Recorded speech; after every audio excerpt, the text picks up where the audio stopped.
Buenas tardes, doctor. En esta tarde les voy a hablar sobre el mediastino posterior, ¿no? Como ya habíamos hablado en los anteriores temas, el mediastino es un espacio que está dividido entre dos pulmones, ¿no? También existe lo que es el mediastino superior y el mediastino posterior.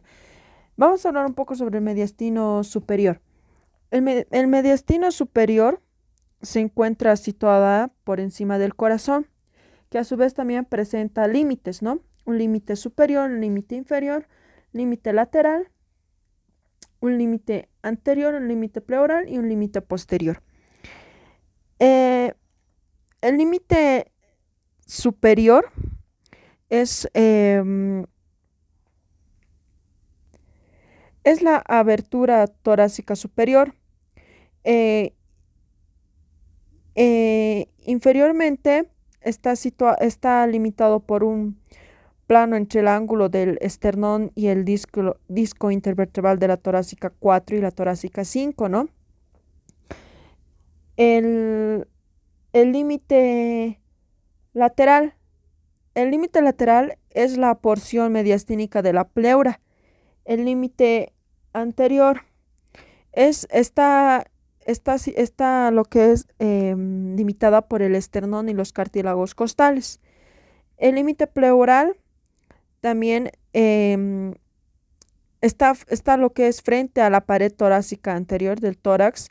Tiene la forma de un triángulo con el vértice inferior y la base superior, también conocido como el triángulo tímico, em, donde se sitúa el timo, ¿no?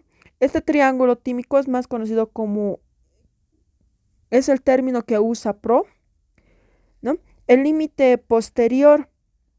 El límite posterior está constituido por los cuerpos vertebrales torácicos entre los discos intervertebrales em, correspondientes al ligamento longitudinal anterior.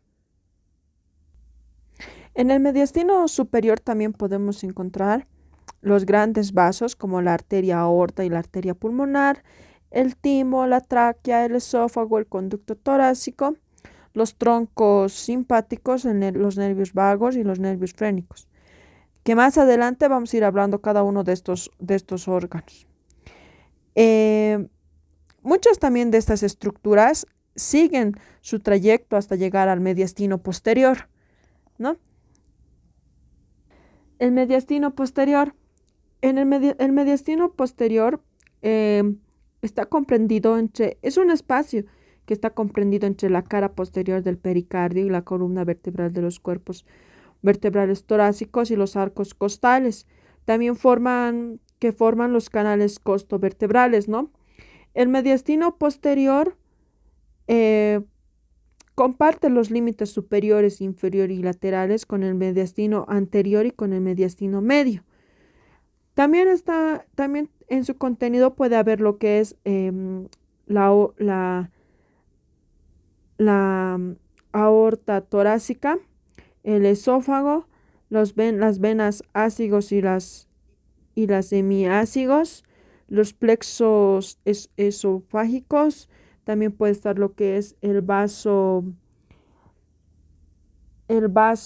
intercostales, los nervios vagos, los ganglios linfáticos, el conducto torácico, las cadenas simpáticas y la grasa, ¿no? Ya poco más adelante vamos a ir hablando igual uno de estos órganos. Ahora vamos a hablar un poco sobre el timo, ¿no? El timo es una glándula y también es un órgano linfoide que se encuentra bastante desarrollada en el nacimiento, ¿ya? Y está ubicada en la parte inferior y superior del cuello y está en el mediastino superior, pero hacia abajo se extiende hasta el mediastino anterior. Después de la pubertad, esta glándula sufre una evolución progresiva y es reemplazada completamente por la grasa. Eh, eh, o sea, el timo desaparece. La vascularización arterial del timo procede de las ramas intercostales anteriores y las ramas mediastínicas anteriores de las arterias torácicas internas. Las venas del timo desembocan en las venas brachiocefálicas izquierdas, torácicas internas y torácicas y tiroidea inferior. También consta con unos vasos linfáticos que drenan en los nódulos linfáticos para externales, brachiocefálicos y traqueobronquiales, ¿no? Bien, ahora vamos a hablar un poco sobre la aorta. La aorta procede del griego aorte, ¿ya? Que significa elevar. Eh, Esta arteria es la más voluminosa del cuerpo humano. Mide aproximadamente en el adulto de 2,5 centímetros de diámetro.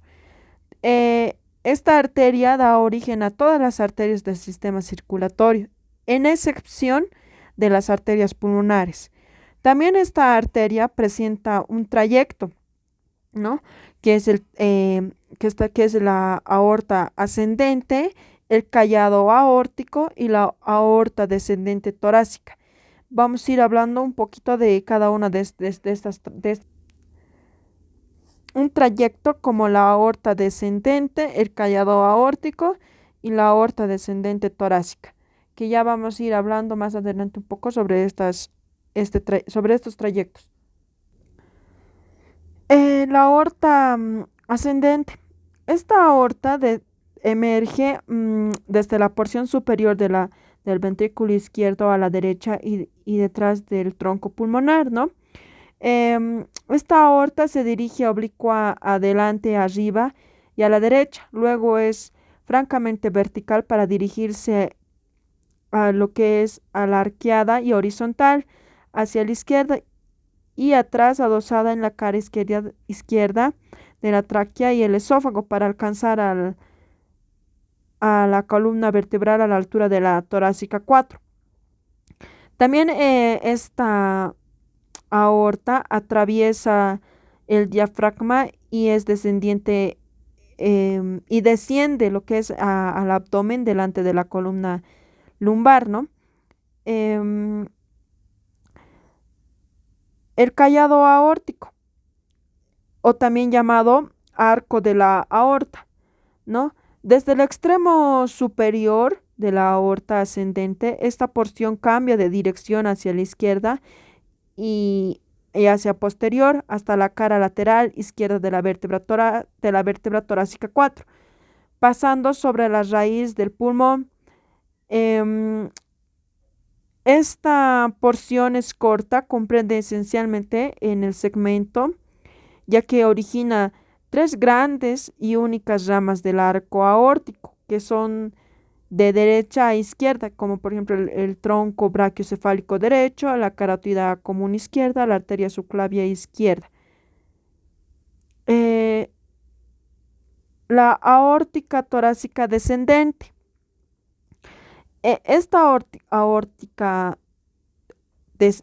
aorta torácica descendente comprende desde la cara izquierda de la vértebra torácica 4 hasta el hiato aórtico del diafragma, por donde pasa hacia la cavidad abdominal. Tiene un origen que tiene una porción descendiente oblicuamente en sentido inferior anterior y hacia la derecha aproximadamente a la línea media, ¿no? Eh, También presenta lo que es ramas colaterales como, las arterias intercostales que desciende desde la tercera hasta la 11ª vértebra, ¿no? Las arterias bronquiales, también las ramas esofágicas, las ramas pericardias y las ramas mediastínicas. Eh, el tronco pulmonar nace, nace desde la parte superior e izquierda del ventrículo derecho, continuando al cono arterioso. Tiene un origen que está situado adelante y a la izquierda del orificio de la aorta, y adelante y arriba y a la izquierda del orificio auricoventricular derecho.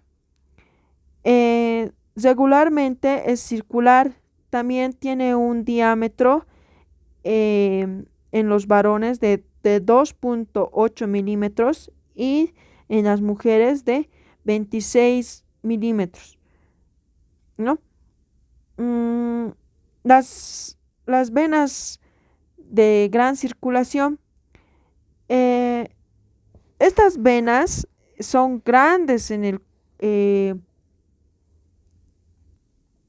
son grandes en todo el cuerpo humano, ¿no?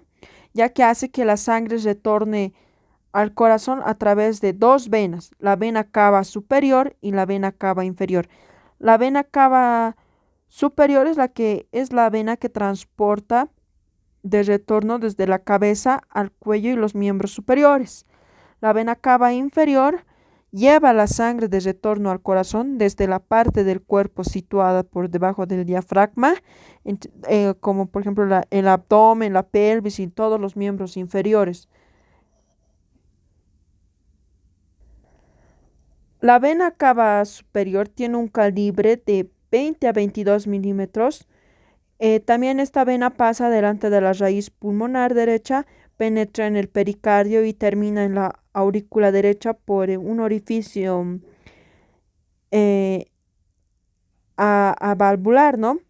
Su trayecto mide de 6 a 8 centímetros en el adulto. La vena cava inferior, también ya habíamos dicho que la vena cava inferior nace de la reunión de las dos venas ilíacas comunes en en el flanco derecho del disco intervertebral entre la cuarta y quinta vértebra lumbar. También la vena cava inferior termina en la aurícula derecha en la parte posterior y derecha de la cara inferior por un orificio oblicuo adelante y abajo mediante, mediante su borde intercostal presenta una válvula rudimentaria, la válvula de la vena cava inferior.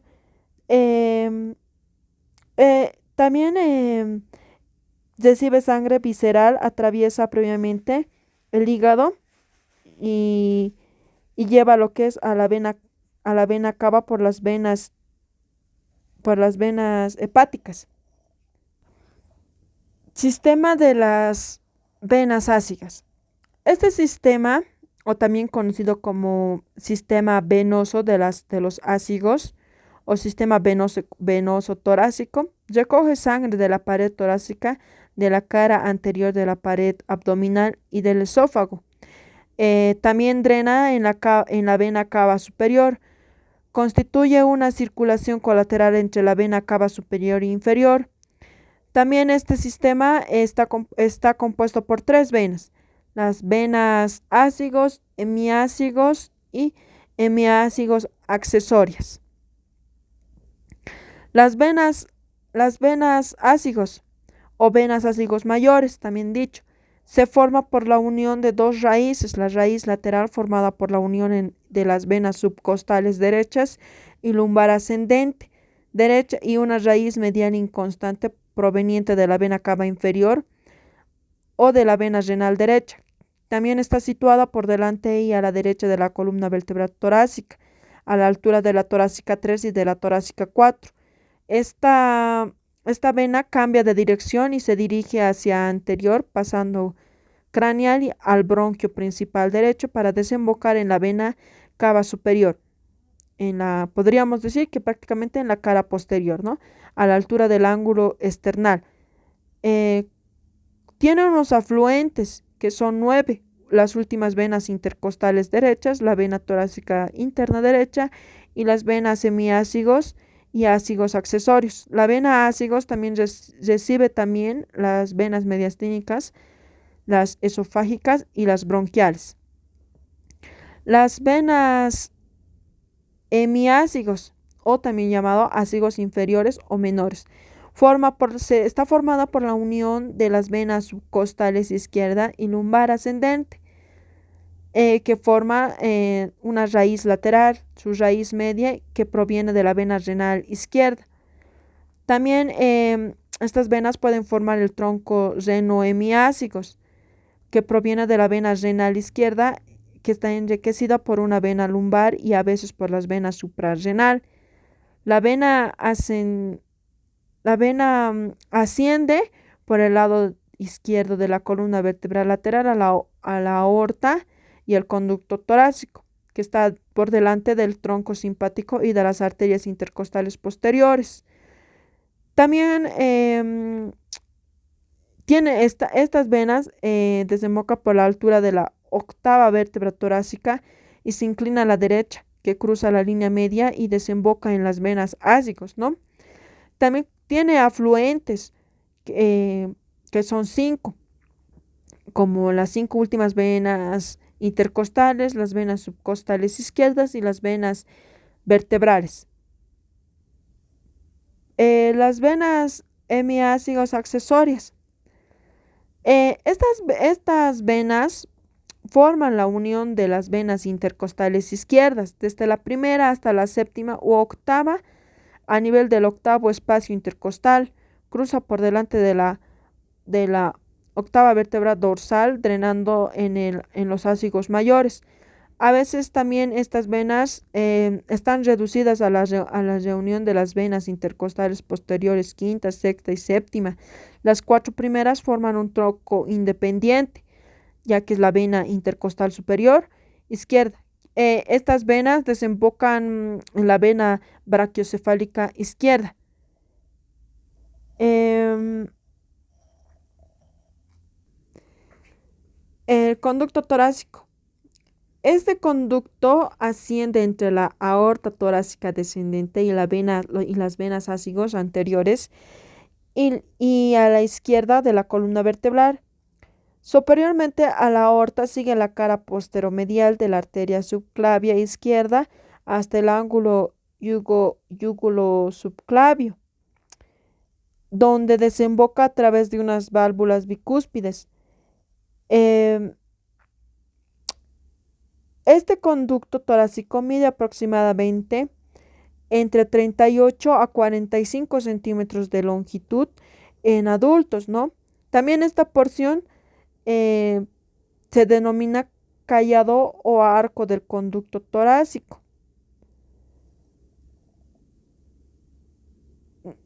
Nervios del mediastino. Eh, Estos nervios tienen los troncos simpáticos torácicos, se encuentran en la pared posterior del tórax sobre las cabezas de las costillas y en la parte del simpático torácico comprende a 11 a 12 ganglios aproximadamente. Esta cadena está cubierta por delante de la pleura costal. Las ramas del simpático torácico son las ramas interganglionares, ya que estas ramas se extienden entre los ganglios de la cadena.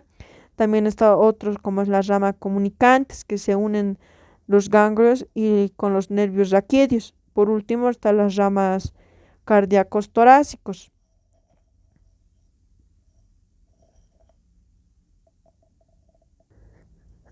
Tronco simpático torácico.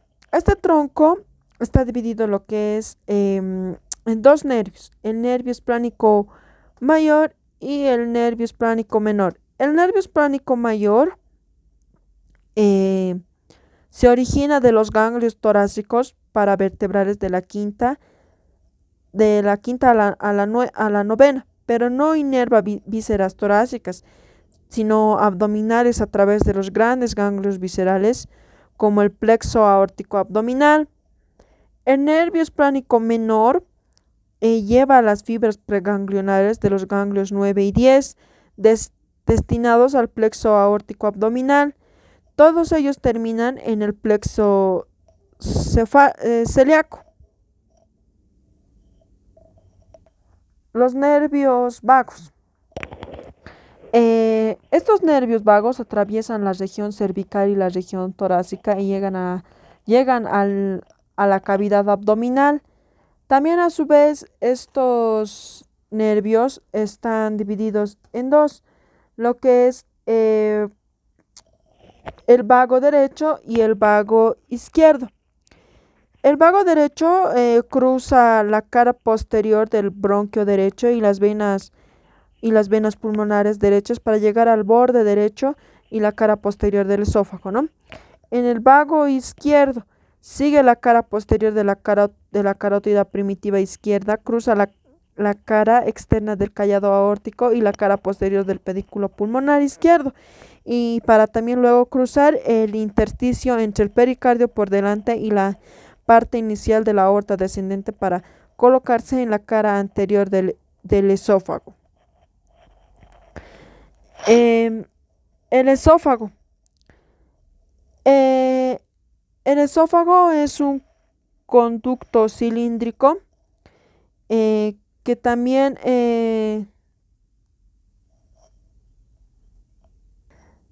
esófago aproximadamente mide entre 23 y 26 centímetros. También el esófago presenta estrechamientos, como el estrechamiento cervical, que es provocado por el músculo cricofaringio, el estrechamiento torácico, que es causado por el arco aórtico, el estrechamiento bronquial, que se corresponde en el bronquio principal izquierdo, el estrechamiento diafragmático, ya que es debido al hiato esofágico. Este trayecto mide aproximadamente entre 10 a 20 milímetros. El esófago pasa al abdomen a través del hiato esofágico y termina a nivel de las cardias, ¿no? Mm, bien, con esto termino lo que es mediastino posterior. Gracias.